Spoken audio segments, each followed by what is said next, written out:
O Contraponto está começando agora e nesta semana nós temos mais uma vez a participação da professora Delze dos Santos, que é professora da UFMG e apresentadora do programa Palavra Ética aqui da TV Comunitária. Delze, obrigada por voltar aqui. Eu estou ficando tão acostumada nesse programa, né, Tatiana? A gente gosta do Zé Luiz aqui, professor Zé Luiz Quadros. Bom, eu te convidei aqui para participar desse programa, Delze, mais uma vez contribuindo com o Contraponto, porque temos notícias de que andam acontecendo coisas curiosas, né, no espaço da Vetusta, da Faculdade de Direito da UFMG.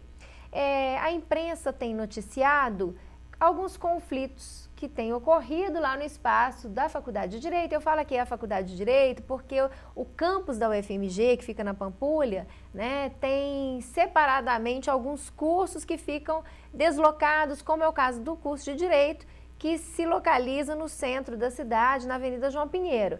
Então, ali naquele prédio que tem se popularizado mais recentemente, tem contado com a participação e com a visita de populares, né, não estudantes e não professores, não funcionários, mas isso tem causado muita polêmica e algumas acusações contra essas pessoas.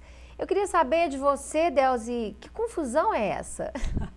Bem, eu quero deixar claro que eu não estou falando nem em nome da Faculdade de Direito e também não dos diretamente ouvidos. Hoje eu leciono Direito Agrário lá na Faculdade de Direito e ontem à noite, quer dizer, esse programa também é atemporal, mas enfim, nós estamos gravando hoje. Ontem eu participei num auditório lotado, mais de 400 pessoas, estudantes, alguns professores, debatendo um problema que surge agora e tudo tem início com um jornal de grande circulação que muitas pessoas acham que não é, inclusive, verdadeiro, uma invenção do jornalista, mais uma vez, a falta de responsabilidade com a noticiar fatos de que estaria acontecendo tráfico de drogas no chamado Espaço Livre, que é o terceiro andar lá da Faculdade de Direito, e que o ambiente está degradado, tem muitas pichações e que seria um absurdo, inclusive pichações, traços de mulheres nuas num espaço que frequentam desembargadores, juízes. Então, assim, você vê... O terceiro andar é o espaço livre, os outros espaços não são livres na faculdade? Não são espaços, mas tem uma razão histórica, apesar que a gente pode aqui conversar o que é uma universidade. Mas trata-se de um espaço histórico, porque o professor Deodato teria dado um apoio durante a ditadura para pessoas perseguidas, depois, ainda durante a ditadura militar na década de 80, quando era presidente do CAAP, o professor Florivaldo também preservou aquele espaço e também historicamente o CAAP como um espaço livre de debate dos estudantes, de construção até de resistência contra autoritarismo dentro do escola de direito. Nós somos do direito, a gente sabe que é um campo do conhecimento com tendências autocráticas e hierárquicas, enfim. Uhum. Pois é, mas assim, é tão curiosa, né, essa denominação do terceiro andar como espaço livre, porque os outros andares não são livres. Claro que tem uma razão histórica para que o terceiro andar seja chamado de espaço livre, mas também existe uma razão histórica para que o prédio seja considerado um espaço de não circulação de pessoas, né? Então, existe aí uma via de mão dupla, né? E há uma preocupação, porque quando eu li a notícia, eu achei tão curioso, porque a preocupação que era expressa na matéria era que lá circulam desembargadores, né, juízes, advogados. E como que mistura com essa gentalha, né? Como que mistura? Como que essas pessoas podem conviver num espaço livre, né? Então isso pareceu bastante complicado. Agora, essas acusações de tráfico de drogas, isso tem sido atribuído às pessoas externas à faculdade, é isso? Exato, Tatiana. O que a gente percebe é o seguinte: esse conflito que agora fica explícito dentro da Faculdade de Direito, ele reflete um conflito que está fora. Quer dizer, a universidade, ela é sociedade. Ela é uma amostra de tudo que acontece fora. E, então, há uma tendência de uma polarização. Um grupo de estudantes fez, então, um abaixo-assinado pedindo que aquele espaço seja revitalizado. E toda vez que fala em revitalização, reurbanização, a gente já fica arrepiado, né? Mas os dirigentes do CAAP e outros movimentos ou segmentos de organização dos estudantes, eu fiquei impressionado com a maturidade dele. Eles estão construindo possibilidades de conversar, Por quê? Eu acho também que ali reproduz o que é a sociedade. Foi um espaço que, como é livre, ele ficou abandonado pela gestão da universidade. O que é de todo mundo não é de ninguém. Né? Exatamente. Então, como ele ficou, lá tem áreas que estão sem iluminação, há uma depredação. Não quer dizer, por exemplo, que o picho que foi feito lá, ele é o que suja. Talvez o branco vai sujar muito mais. Mas ele é todo o espaço, ele é uma construção histórica. Até nas nossas casas, não é? Isso, claro. A gente tem aqui, Delza, algumas imagens, né, de Ótimo. Paredes lá da Faculdade de Direito. Gostaria, coloca aí pra gente, por favor, na tela, né, algumas das imagens. Olha lá, por exemplo, sua vida é uma mentira. Aí embaixo alguém já escreveu, né? Valeu por me avisar.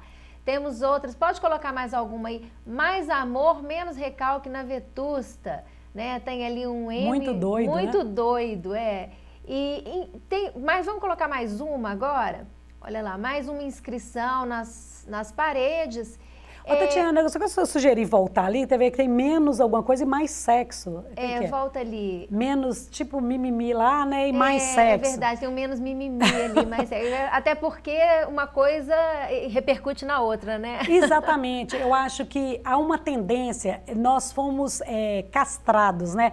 A moralidade pública, ela é muito transferida para a sexualidade. E aquele espaço livre hoje, ele é um ponto de encontro de diversas pessoas que estão integradas em projetos de extensão. Quer dizer, o MEC, quando ele reconhece um curso, ele tem sempre esse compromisso de educação, extensão e pesquisa, não é? Uhum. O MEC hoje exige, inclusive, que os cursos, para serem bem avaliados, para manterem a autorização de funcionário, eles precisam demonstrar a indissociabilidade entre ensino, pesquisa e extensão, né? Que é o que se supõe necessário para uma formação completa do estudante. Né? E a extensão, que é o caso aqui, acho que relacionado com a polêmica na UFMG hoje, na Faculdade de Direito, é que está relacionada com a imersão ou a relação entre universidade e sociedade, ou seja, a sociedade trabalhando para um público externo, né? A universidade vai até a sociedade. Agora, minha pergunta é, a sociedade não pode ir à universidade, professora? Pois é, e aí eu acho, Tatiana, é muito interessante ontem, um debate riquíssimo, parece que a universidade é o prédio. E aí eu ficava assim, eu me mantive em silêncio, mas não foi um silêncio de omissão, não, mas de captar, de sentir a riqueza daquele debate. Que os meninos, meninos, né? Rapazes, moças de 20 e poucos anos, mas de uma inteligência, de uma capacidade de compreender esse momento que nós estamos vivendo no país. Porque quem são as pessoas que eles trabalham, lidam e tentam sair desse momento, né, de inclusão, de reconhecimento de direitos humanos? São travestis, são pessoas em situação de rua. Então é tão óbvio para as pessoas mais conservadoras, falam assim, não, põe uma catraca, exige um documento de identidade. Então eles vêm dizer, gente, mas tem pessoas que hoje, em pleno 2015, não têm um documento de identidade. Ou, por exemplo, é uma travesti que ela se identifica como Maria, mas está escrito João no documento. Nós vamos reproduzir esse constrangimento.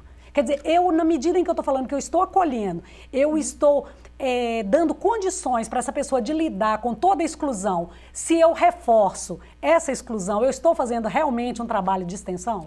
Hoje você tem teorias falando sobre hospitalidade, né? Como o próprio Jacques Derrida fala da hospitalidade, e essa perspectiva de receber aquele que vem com o que ele traz. Exatamente. Né? Como é que eu posso respeitar a alteridade se eu quero moldar esse outro ao meu olhar, né? A minha forma de vestir, de comportar, de falar, né? Então, será que a gente dá conta da diversidade?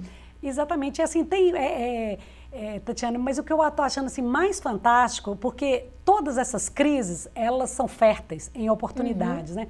Então, a capacidade que o CAAP, quer dizer, todos aqueles grupos que estão organizados dentro da Faculdade de Direito, eles estão lidando com a questão, a capacidade de construir alternativas com pessoas que pensam totalmente diferente. Porque se tem um grupo que fez um abaixo-assinado e que querem propor uma catraca, um controle rigoroso de entrada, que estão dizendo que o picho polui, que pode haver um tráfico de droga, que eles estão se sentindo inseguros.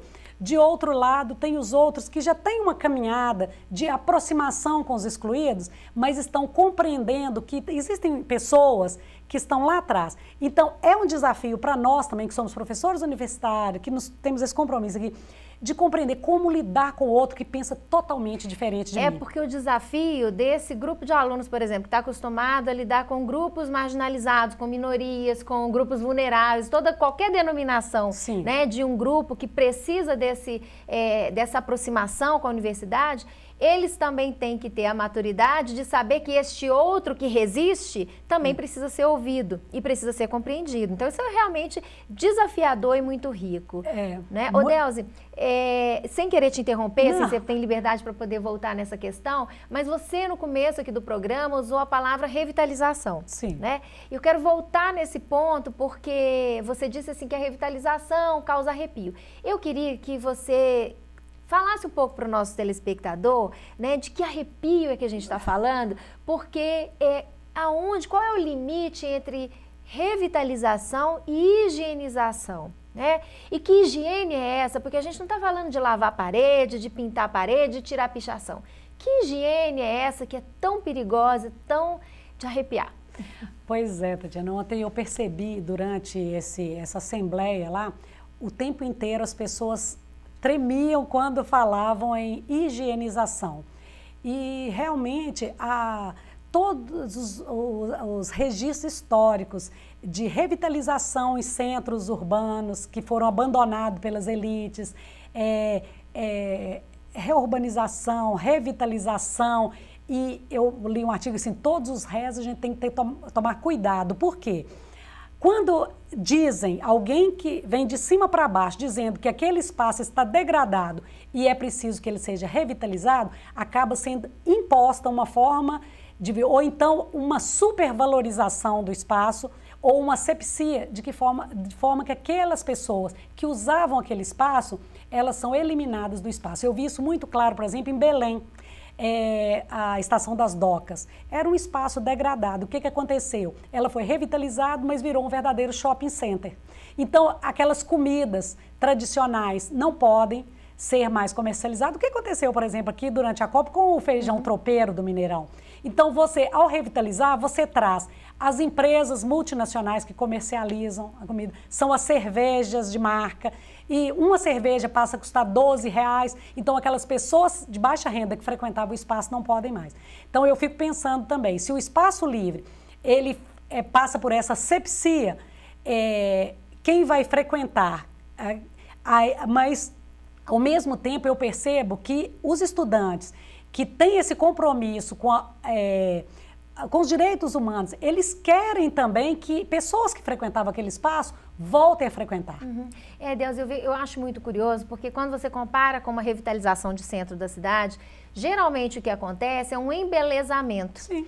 E com o embelezamento, você distancia aquele usuário. Então, geralmente, o embelezamento tem como referência o padrão estético, Sim. o padrão de uso daquele que não frequenta o centro da cidade. Então, não é para que ele frequente, é para que ele não se incomode com o que vê. Então, o meu receio em relação a isso que está acontecendo na Faculdade de Direito, eu realmente não tenho convivência ali naquele prédio, né? Eu não tenho convivência aqui com... Mas você é uma professora Sou professora universitária. De dedicação exclusiva e uma pessoa de uma reflexão. E, sobretudo, gosto do debate. Gosto do debate. Mas, assim, o meu receio é que o interesse na asepsia, né, que é uma palavra péssima dentro desse contexto, porque a gente está falando realmente de limpeza humana, né?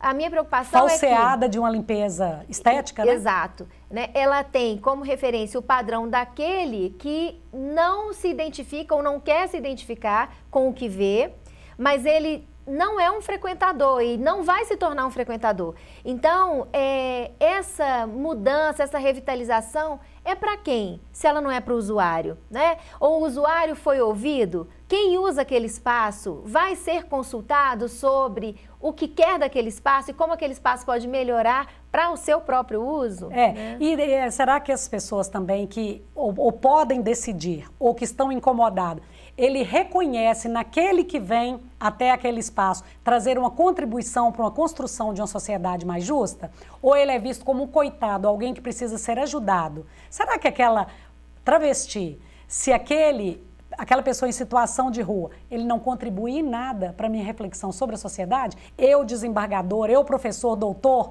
é que vou ajudá-lo? Então, assim, tem muita gente que está precisando de descer do pedestal, né, Tatiana? Bom, nós vamos continuar falando disso daqui a pouquinho, porque agora nós temos um pequeno intervalo. Continue aí, o Contraponto volta daqui a pouco. Venha passar um maravilhoso fim de semana na pousada Seu Didi e aproveitar o melhor que a natureza proporciona. A pousada tem uma vasta área verde com playground, piscinas de água corrente para crianças e adultos, além de uma cachoeira. Tudo isso a 42 quilômetros de Belo Horizonte, em Riacima. Faça hoje mesmo sua reserva. Para outras informações, acesse o site pousadasseudidi.com.br ou pelo telefone 031 9888 7734. Pousada Seu Didi, natureza, conforto e tranquilidade.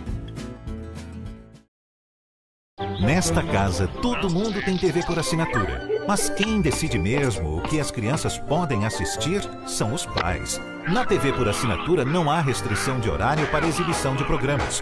Por isso, é possível bloquear conteúdos de acordo com a classificação indicativa através de uma senha. Seus filhos podem aproveitar uma programação de qualidade com toda a segurança. Para tirar dúvidas de como bloquear programas, canais ou horários, procure sua operadora.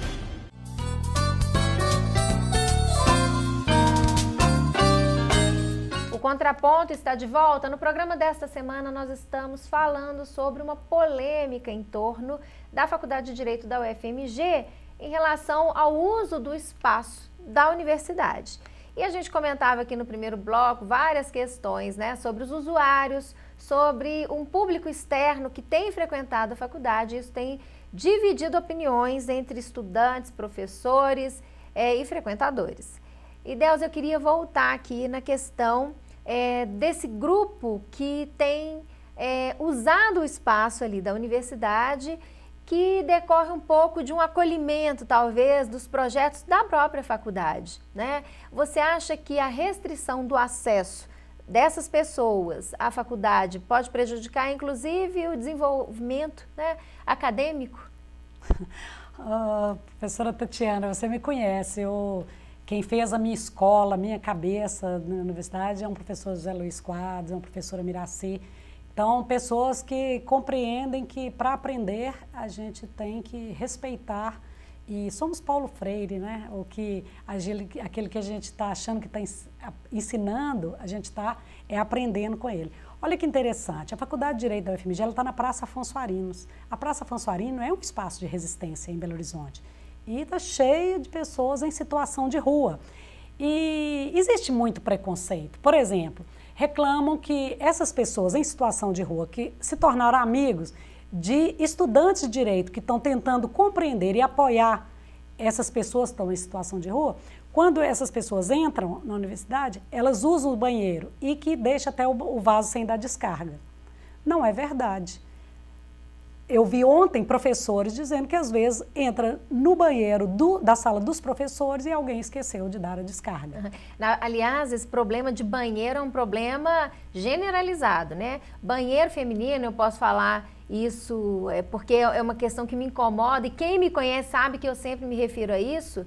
É muito curiosa essa questão do uso do banheiro feminino, porque a separação entre banheiro masculino e feminino tem como uma das suas justificativas, né, o das mulheres seria mais higiênico do que o dos homens, porque os homens sujam a privada, né? O que não é verdade. O banheiro feminino de qualquer lugar, seja rodoviária, shopping center, universidade, geralmente são imundos porque as mulheres não querem sentar no vaso. Então, elas querem usar o vaso sanitário, mas não sentam, fazem em pé e sujam toda. Então, assim, esse discurso de que esse é um comportamento selvagem, né? Então, nós encontramos selvageria em tudo quanto é lugar.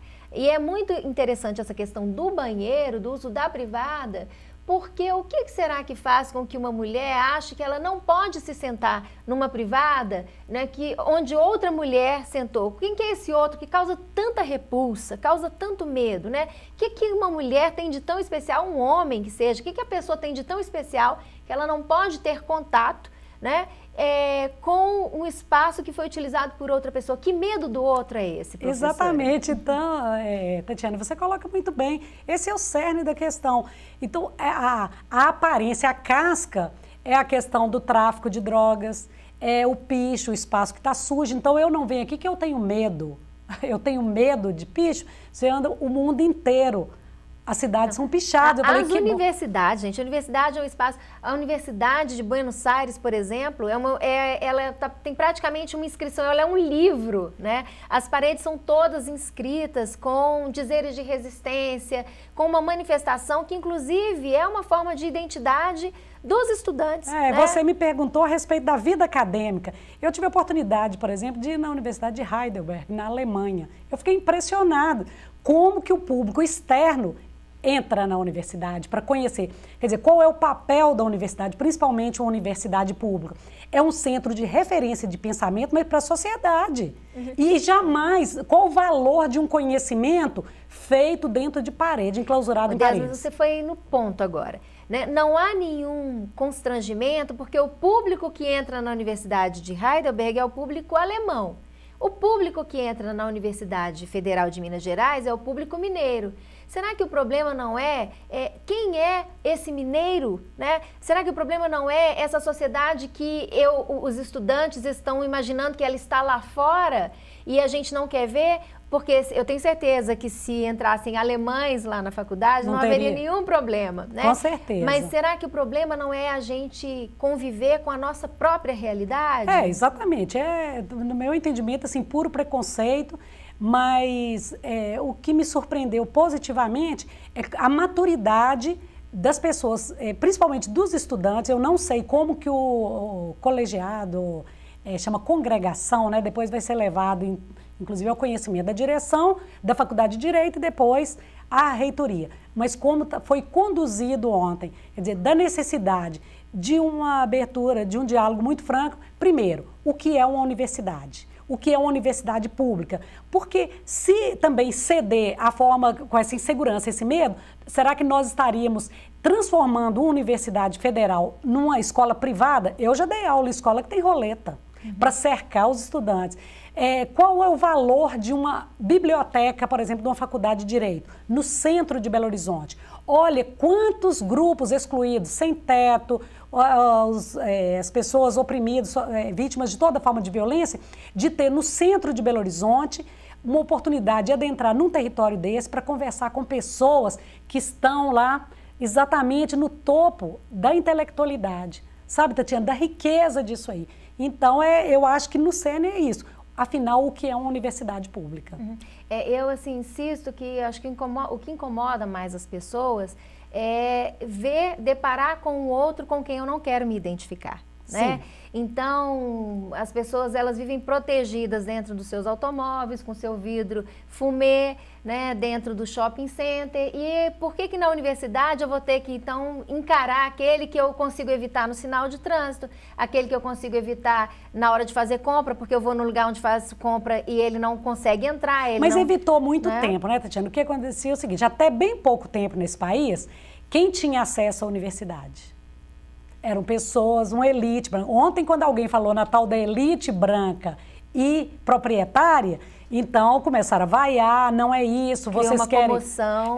Vocês querem marginalizar, nos acusando de brancos, proprietários e etc. Não é isso. Mas hoje, gente, quem é professor universitário sabe disso. Houve, de fato, uma popularização da universidade. Pessoas que não tinham... Quantas famílias nós conhecemos que não tinham uma pessoa com curso superior e hoje...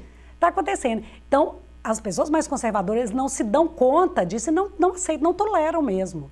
Eu acho que esse também é um problema que tem que ser dado visibilidade, não? Vamos dar uma olhadinha como é que andam lá as paredes, né? A gente viu algumas imagens aqui, lá das instalações da Faculdade de Direito da UFMG. Eu queria, coloca pra gente, por favor, Thales, mais algumas imagens. Olha lá, tem um diga, amigo e entre, né? Tem um plim-plim ali, é amor. Vamos ver mais algumas? Seu silêncio é o preço da minha opressão. Né? É muito interessante isso, como a parede vira um espaço de manifestação. Né? Vamos colocar mais algumas? Eu acho até... essa é interessante porque eu tive a impressão que ali estava escrito fora usuários de drogas.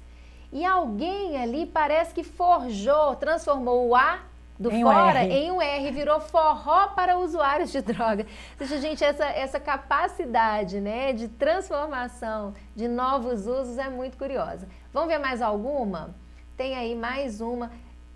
Fascistas, machistas, racistas não passarão. Ô, Tatiana, mas é importante a gente olhar, por exemplo, essa imagem aí. Não apenas o que tem uma capacidade, nós temos uma capacidade de traduzir como mensagem, mas o picho mesmo, algo incompreensível para nós, que tem uma linguagem.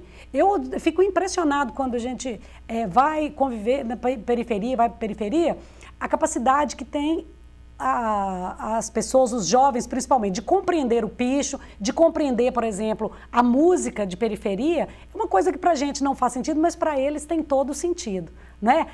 Para também de trazer sempre para a nossa compreensão, para essa nossa, para o nosso controle, né? É porque causa estranhamento, né, Delza? A gente está acostumado com uma estética, né, de paredes pintadinhas dentro de casa, dentro do nosso conforto, de repente você tem que conviver com esse olhar do outro, com essa ideia do outro, com essa subversão do outro, pode ser eu até me lembro aquela música da Marisa Monte, né? O que polui mais, né? É o picho, é o grafite, a arte da rua ou é o muro, né? O que polui mais, né? O cinza, cobriram de cinza, né? A música da Marisa Monte. Então, voltando à questão do espaço também, eu acho que a gente tem que pensar essa questão da catraca, que ontem... Era o que eu ia te perguntar, porque a alternativa proposta é a catraca? Sim. E a catraca fizeram é a solução? Um abaixo-assinado e ontem também, não estou dizendo a minha opinião, o que saiu ontem também do colegiado lá dos estudantes. A pergunta que foi colocada é o seguinte: desde quando catraca impede tráfico de drogas? E outra coisa, se você controla a entrada de não estudantes da faculdade de Direito, em acontecendo um crime, seria então uma investigação seletiva? Isso é permitido no direito penal? Quer dizer, sempre vão ser os forasteiros, parece Ribeirão Preto, tem os cortadores de cana que chegam. Então, eles têm que fazer ficha na polícia, porque quando acontece crime, são os cortadores de cana. E os médicos que chegam para trabalhar em Ribeirão Preto? E os professores? Por que eles não têm que fazer ficha na polícia? Quer dizer, um médico nunca vai... Os estudantes que vão para Ribeirão Preto, os estudantes que vão para Ribeirão Preto não cometem crimes? Então, quer dizer, que seletividade é essa? A criminologia também já desconstruiu tudo isso. Então, são mentiras. Acho que essa questão é muito interessante, porque... um fato criado pela imprensa, né? Porque o que desencadeou todo esse conflito, me parece, foi a notícia sobre o tráfico de drogas ali, sobre o uso daquele espaço, né? E aí isso acabou criando uma pauta, né? E a gente aqui com o compromisso de fazer o contraponto, né? A gente quis problematizar aquilo que foi apresentado como uma condição daquele espaço, como um espaço agora de desordem, né? De desordem e todo espaço ele é construído. Claro. Dentro da nossa casa não adianta. Tem gente que fala assim, eu não mudo os móveis nunca de lugar. Eu falo, que pena. Eu adoro mudar alguma coisa de lugar. Porque o espaço ele é vivo, ele tem que nos acolher. Qual é a ordem que se está querendo colocar, implementar ali naquele lugar? Bom, então todas essas questões estão aí postas para a gente continuar refletindo, continuar pensando como construir uma sociedade, como respeitar a alteridade e qual é o papel da universidade também. Na próxima semana, o Contraponto volta com mais uma discussão para você. Continue com a programação da TV Comunitária.